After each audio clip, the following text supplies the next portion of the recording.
I think we're seeing an opportunity for some legacy owners to withdraw from the market at a tidy profit. So that will be the case in Abramovich was not intentional, but certainly as far as FSG at Liverpool and now the Glazers at Manchester United are concerned, they can leave on a significant multiple of the original investment. And in the case of the Glazers, they've also managed to extract dividends over the course of the ownership process, as well as potentially directors stroke advisory fees. So it's been a very successful investment. From their point of view, I think we're in an interesting position at present, trying to work out where the demand for investment is going to come from. China is definitely out of the market. That's very much become a diktat from the Chinese government. It doesn't feel comfortable with conspicuous consumption. The development of the Chinese game has not accelerated to the degree that they'd hoped. So I think that they're leaving football aside. Private equity is very keen on football. Yeah, we've seen what's happened in Milan. We've seen Chelsea, and therefore I think we've got a new potential tranche of owners, and you couple that with heightened Middle Eastern interest. I think the comments from one of the Saudi senior people yesterday that they would not object to having Liverpool, Manchester United, and Newcastle all owned by citizens from the country was interesting. And I've been talking to Forbes in India earlier this morning, and they seem to think that an Indian acquisition could not be ruled out given the size of the country. I think there are two reasons. First of all, when they first acquired the club, they did commit it to financial jeopardy. So by going from a position of having zero debt to 600 million debt, remember that was 600 million in 2005 when Manchester United's revenues were a fraction of what they are today.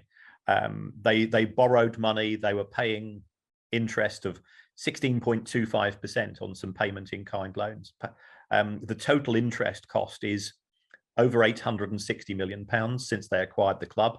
You then factor in the advisory fees, you factor in the dividends that the Glazers themselves have extracted from the club. That's £1 billion, which arguably could have been spent elsewhere in terms of infrastructure, in terms of having a better player recruitment model and using Manchester United's advantage to spend more money on players. So that caused resentments. Secondly, when a club which historically has been successful is no longer successful, you look for scapegoats. And the Glazers are a lightning rod for that. They've got no connection historically to Manchester.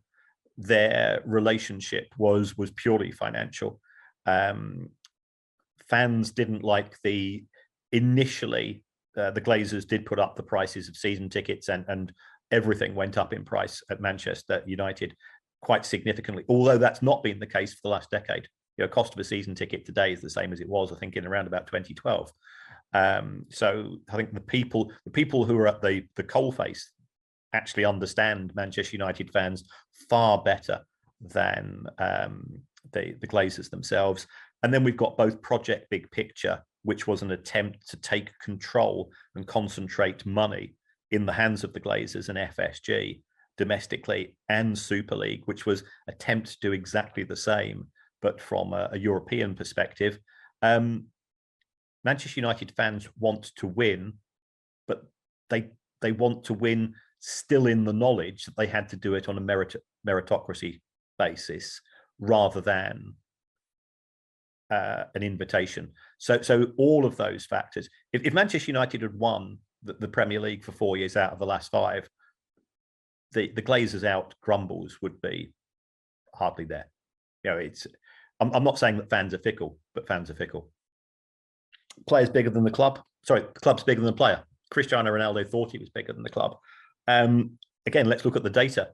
Manchester United's merchandise sales in 21-22 were the lowest in 5 years. So all of the nonsense that was coming out when Cristiano Ronaldo signed was nonsense. Yes, the commercial department were excited, but Cristiano Ronaldo was actually more concerned, or his management team were more concerned about his brand tie-ups rather than they were for him to be alongside Manchester United products. So Manchester United's commercial income went down, its merchandise income went down, and I think there's a lack of understanding, including from Piers Morgan, who said this at the time, that shirt sales would pay for the signing alone. Well, that wasn't the case, because as far as merchandise sales are concerned, first of all, people want to be associated with success. Well, the success hasn't existed at Manchester United for many years. And secondly, if you've got Ronaldo on the back of your shirt, it simply means that you've switched from having Rashford or Fernandes or even Donny van de Beek. So we've got product substitution rather than you're not going to buy two shirts. You're not going to buy one with Rashford on the back and one with Ronaldo. You're still going to buy one Manchester United shirt. You're simply going to go and change a bit of the IP on the back of it. I think Manchester United is a bigger ship to turn round. It's going to be more expensive, but it probably does have the bigger potential in terms of profitability. Liverpool is slightly more oven ready in the sense that the expansion at Anfield has taken place. FSG have invested significantly as far as Melwood is concerned, and they've bought into the AI stroke data model in terms of talent recruitment, retention, and monitoring. Although clearly what's happened this week is I think it's taken them by surprise in terms of losing not one but two senior people on that side. So I think Manchester United will be more expensive because it generates higher revenue. It's got a bigger stadium. It's got a bigger fan base. It's going to be more expensive to turn round. But if you get that right, you could make a very significant return on your investment. Liverpool, I think, is more of a challenge because there's an argument for saying that Liverpool are already at a peak, and where can they go further in terms of, again, being a global brand. Certainly in the top 10 of the world, there's no doubt about that. But I think FSG have done a very good job to date, and that's baked into the price.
Last 2 minutes, guys.